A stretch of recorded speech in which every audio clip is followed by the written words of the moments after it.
Albert Mehrabian, currently Professor Emeritus of Psychology, UCLA, has become known best by his publications on the relative importance of verbal and nonverbal messages. His findings on inconsistent messages of feelings and attitudes have been misquoted and misinterpreted throughout human communication seminars worldwide, and have also become known as the 7%-38%-55% rule, for the relative impact of words, tone of voice, and body language when speaking. Mehrabian also constructed a number of psychological measures including the Arousal Seeking Tendency Scale. Elements of communication: sender encoder, message, channel, medium, receiver decoder, feedback. In his studies, Mehrabian comes to two conclusions. First, that there are basically three elements in any face-to-face communication: words, tone of voice, nonverbal behavior. Secondly, the nonverbal elements are particularly important for communicating feelings and attitude, especially when they are incongruent. If words disagree with the tone of voice and nonverbal behavior, people tend to believe the tonality and nonverbal behavior. It is not the case that nonverbal elements in all senses convey the bulk of the message, even though this is how his conclusions are sometimes misinterpreted. For instance, when delivering a lecture or presentation, the textual content of the lecture is delivered entirely verbally, but the nonverbal cues are very important in conveying the speaker's attitude towards what they are saying, notably their belief or conviction.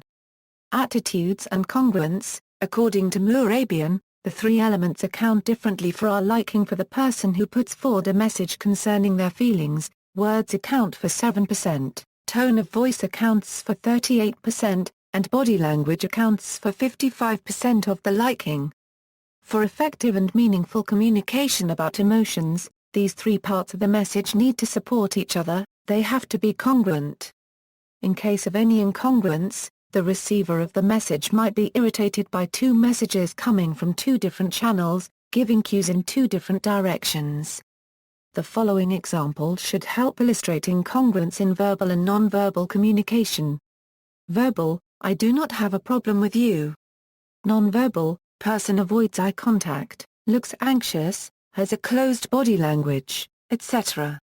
It becomes more likely that the receiver will trust the predominant form of communication, which to Mehrabian's findings is the nonverbal impact of tone plus gestures, rather than the literal meaning of the words. This is known as the 7%-38%-55% rule. It is important to say that in the respective study, Mehrabian conducted experiments dealing with communications of feelings and attitudes, and that the above, disproportionate influence of tone of voice and body language becomes effective only when the situation is ambiguous.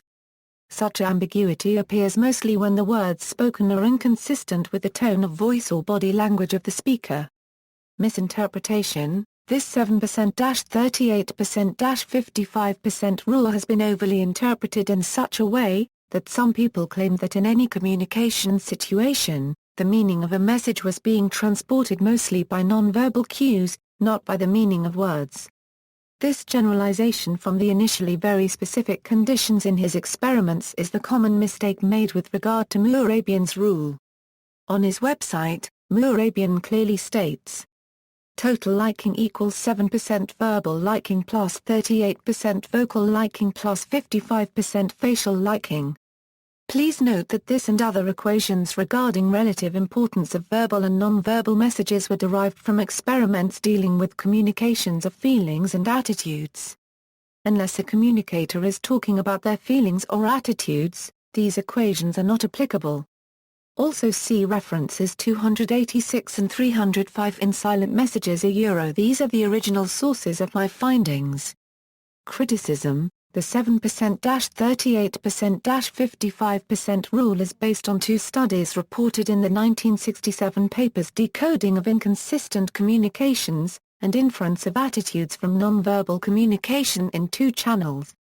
Both dealt with the communication of positive or negative emotions via single spoken words, like dear, or terrible.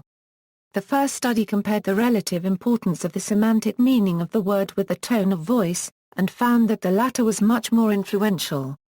The second study dealt with facial expressions and vocal tone, and found that the relative contributions of the two communication channels had the ratio 3:2. Mehrabian then combined the results of the two studies to obtain the ratio 7:38 and 55 seconds. There are several limitations of the study's applicability to real life, which are largely ignored when the study is now cited outside a scientific context and contribute to the misinterpretation above. First, it is based on the judgment of the meaning of single tape of recorded words, that is, a very artificial context. Second, the figures are obtained by combining results from two different studies which are inappropriately combined. Third, it relates only to the communication of positive versus negative emotions.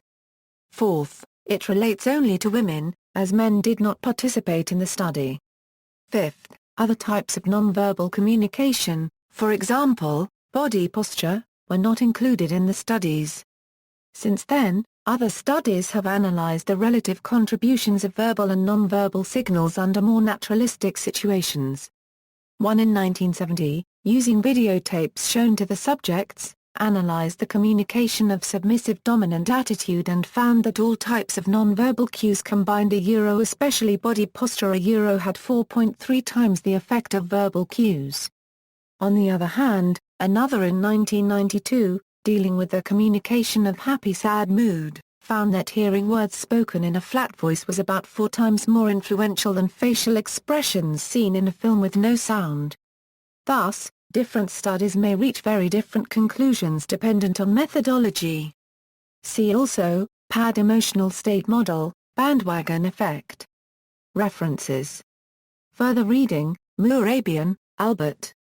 Silent Messages, Implicit Communication of Emotions and Attitudes. Belmont, California, Wadsworth.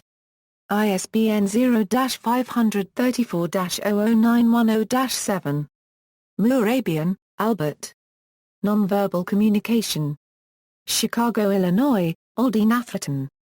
ISBN 0-202-30966-5.